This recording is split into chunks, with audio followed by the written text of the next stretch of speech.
May isang basher or troll ngayon na pinag-uusapan sa social media, gaya na lang itong si Sky Pimentel dahil nga sa ilang pambabash niya sa sikat na boyband sa Pilipinas, ang SB19. Ayon pa dito ni Sky Pimentel sa kanyang pambabash sa SB19 at ang sabi niya, mga bakla daw ang mga ito.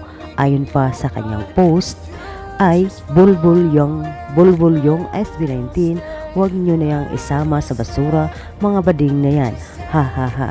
Pas sa mga bading na idol na kakasira lang sa Pilipinas.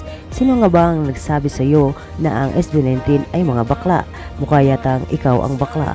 Charot. Yun nga guys, sabi pa niya dito, ano ba ang ibubuga ng SB19?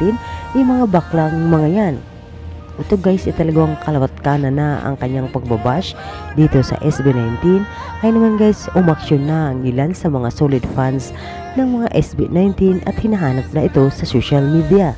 Kaya naman guys, sa takot itong si Sky Pimentel na mahuli siya ng ilan sa mga solid fans ng SB19 ay nagpalit ito ng profile picture niya sa kanyang social media ay ito ay naging isang babae.